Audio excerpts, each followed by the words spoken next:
everyone, and welcome to week 9. I hope you had a good weekend, got a little bit of rest on Friday, and got a chance to get together with your classmates and practice your presentation.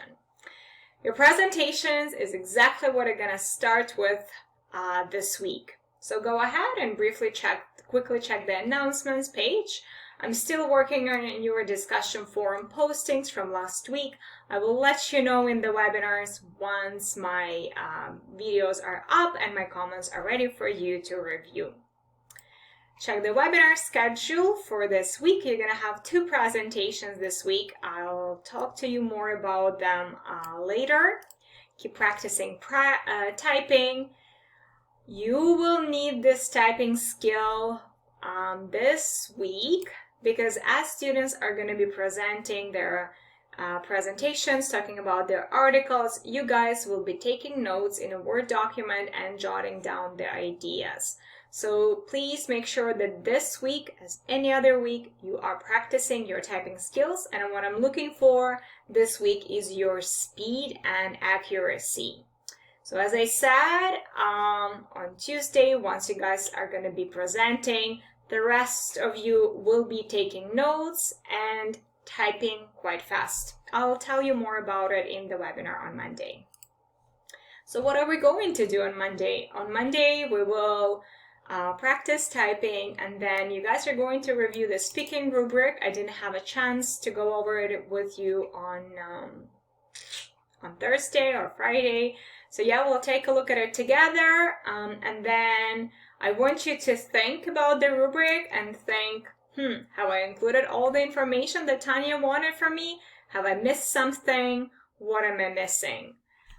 Then you guys are going to watch 3 videos about presentations, what you should do, what you shouldn't do, and what kind of vocabulary and phrases you can use to get a high score on your presentation. And then I'm going to leave 1 hour for you to practice your presentations and get ready to present on Tuesday. So let's take a look. This is your speaking rubric. You can download it here and take a look at it in a Word document. The reason why I uploaded it in a Word document is because I want you guys to use it. So this section of the rubric is mainly for me. This is what we are focusing on. So I know I've prepped you, and I've included all of this information, and I've taught you all this information in our webinars in the last couple of weeks.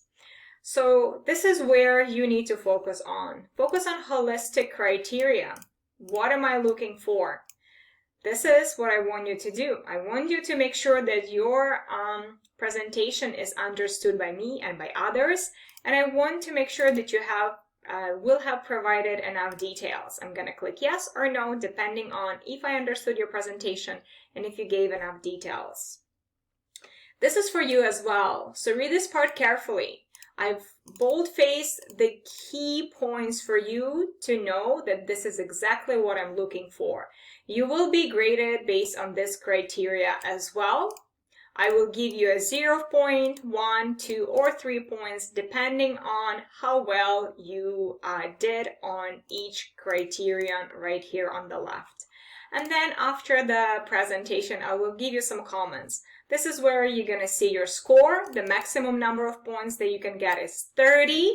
If you get 21 plus, that means you passed the presentation. You can also see the percentage right here. And this is where you need to pay specific attention, as well as teacher comments. You will see yes or no, pass or did not pass after your presentation. So yeah, take a closer look at the rubric. Make sure you understand the criteria. If you have any questions, as always, feel free to message me in Moodle or send me a quick email. So this is your rubric. You guys are also going to be watching some videos, which I hope going to help you with some phrases and vocabulary, as well as get a good understanding of what a good and a bad presentation is. I'm going to stop here and talk to you a little bit about number 3. So this is an example of a good versus bad presentation. After you have watched it, I want you to think about these questions. What was wrong with the first presentation? why was the audience falling asleep? And you'll kind of see them dozing off a little bit. So what was the reason for that? What was good about the second presentation?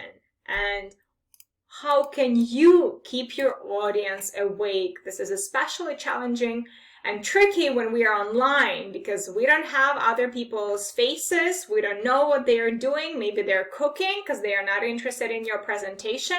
We do not want that. You want to engage your audience, make sure you grab their attention, you have them on the edge of their seat, they are super interested and want to know more about the articles that you guys have read. So think, how can you keep us engaged? If you have any questions, as always, reach out to me.